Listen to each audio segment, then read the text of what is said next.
I'm going to be spending the day here at Quick Pitch. I'm making use of my mate Rob, who's the bracket man here, to install the ARB double compressor and the air tank. And what I'm going to talk mostly about is the location of air compressors, because it's so easy to get it wrong, and you won't really know that you've got it wrong apart from the fact that your compressor won't work that well, and if you don't know how well it's supposed to work, you'll think it's okay. So it's quite an interesting subject, I think. I'm Andrew St Pierre White. Join me as I share my passion for building four-wheel drive trucks and travelling to the remotest parts of the world. I'm running the ARB double compressor. When running flat out, that compressor will draw 80 amp per hour. That's a lot of current. So like all compressors, it's a good idea to have them located close to the battery. But the question is, which battery? If I think about putting it inside the engine bay, it's a very good place because A, it's close to the battery. If it's close to the battery, then the cables can be short and you can run very nice thick cables very easily, and the voltage drop to the battery will be at a minimum. Also, the reason why it's good in the engine bay is that the alternator charges this battery. So I want you to think about this scenario. You've had a wonderful camp, wonderful time, you're ready to go. You've had to lower your tire pressures to get where you camped, and now you're ready to leave, and you know that within a short period of time you're going to be back on the asphalt, and therefore you're going to need to reinflate your tires. Now think about the condition of your battery. For example, if you've got a battery in the back of the vehicle running your fridge and your lights, and it's been doing it for a couple of days, you're now ready to leave. What state of charge is that battery in, A, and B, how fast is it going to recharge? Because now, with a big pressure compressor like this, 80 amps per hour, you're going to need a lot of current to be able to efficiently pump up your tires. But you may not have it because you've been running your fridges and lights for 3 days. And that is why you avoid wiring up your compressor to your auxiliary second battery. Because while you're stationary, that battery's the one that's been hard at work. Meanwhile, the one in your engine bay hasn't. Rob is making a bracket for the 4-litre air tank. The beauty of having a tray on the back means that we have a lot of freedom on where and how it gets mounted. So the compressor will be located against the rear bulkhead here, the air tank under there, and then the output in the center at the back.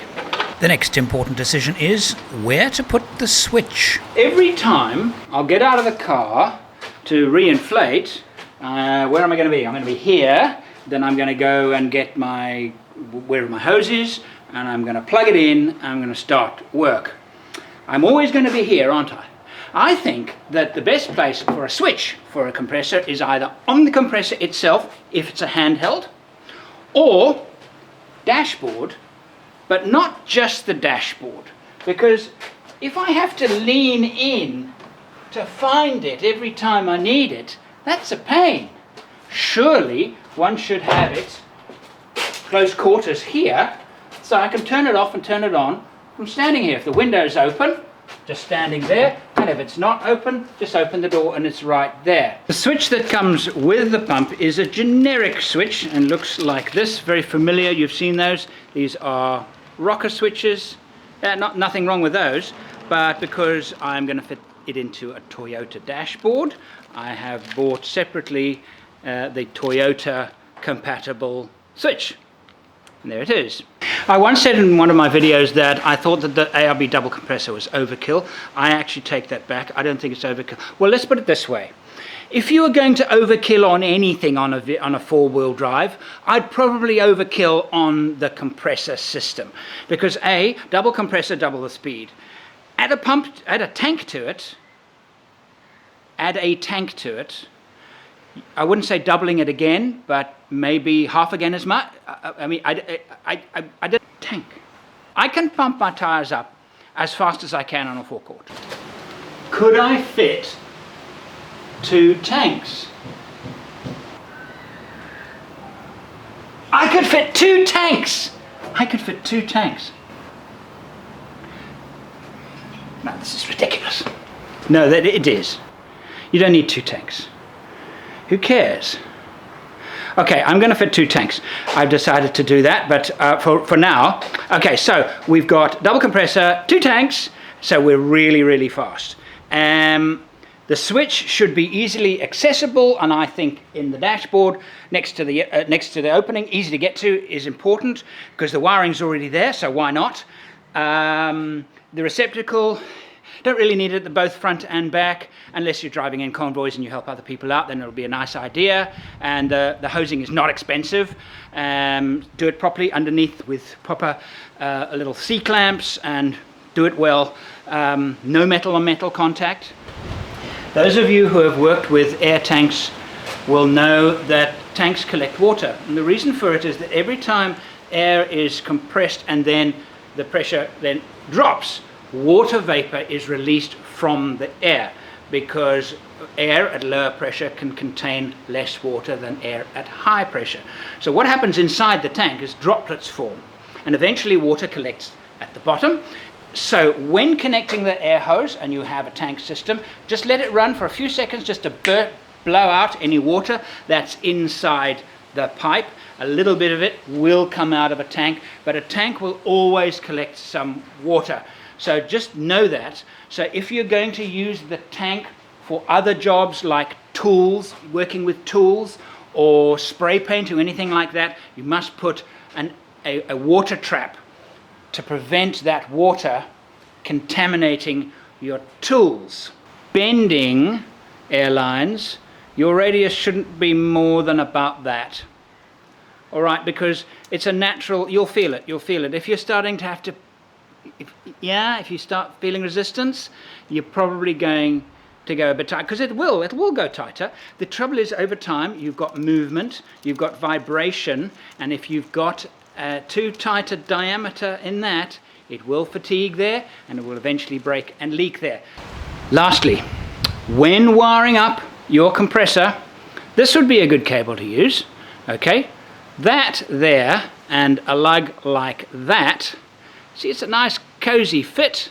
All right, and then you can solder. Better would be a crimp, but you can't crimp these by hands. You need something like a big crimper or hydraulic to get a good crimp on that. But your pump is pulling 40 amps at full stretch. So you've got to make sure the cable can easily handle that, will easily handle 100 amps. Put in a heavier cable. Remember to fuse it. Must be fused. And if you notice at any time that part of your connection is starting to get hot, then know that there is a voltage drop at that point and that your connection isn't any good.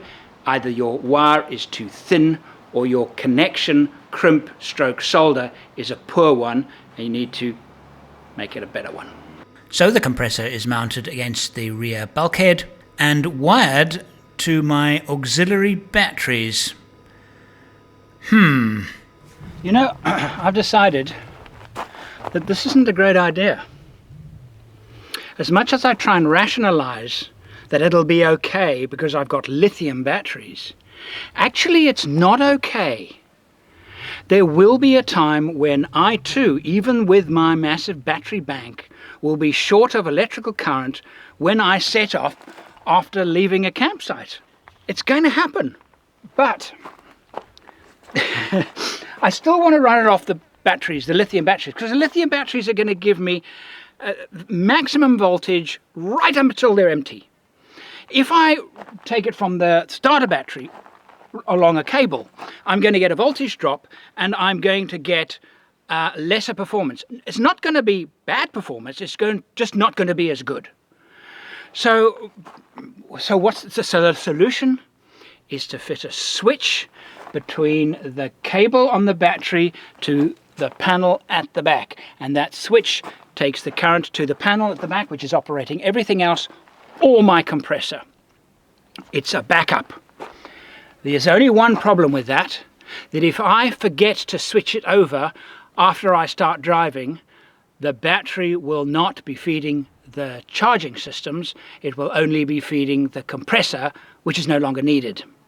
So I have to put in something to warn me that the switch is switched to compressor. Okay, so that's what I got to do. I love this stuff. So where else in a pickup would you be able to fit a compressor effectively? I thought about putting them in one of these. The trouble is they seal quite tightly to keep dust out, so I'd have to put a non-return valve in there, but then it would just suck in dust. And yeah, no. So I decided that because of that, not the best place. Inside is very noisy, particularly with a big compressor like this. Deafeningly so. So if you were to put it behind the back seats and you had back seat passengers and you turned it on without warning them, they would get a fright. But inside the vehicle, anywhere inside the vehicle, the air is going to be far, far cleaner. Under the engine bay, again, is a really good place because the cables are short. If it's reasonably high up, it's not too dirty. It's not dusty like the back of the vehicle. So, but you've got to keep the area clean, and if you're doing a lot of wading, then obviously not a great idea. So the perfect place for a compressor is actually inside the vehicle as far back as possible, like we had it on the troop carrier. That's about as good as you can get. And as far as my wiring goes, I'm gonna have to do something because you need to power it from the battery, the starter battery. You just do.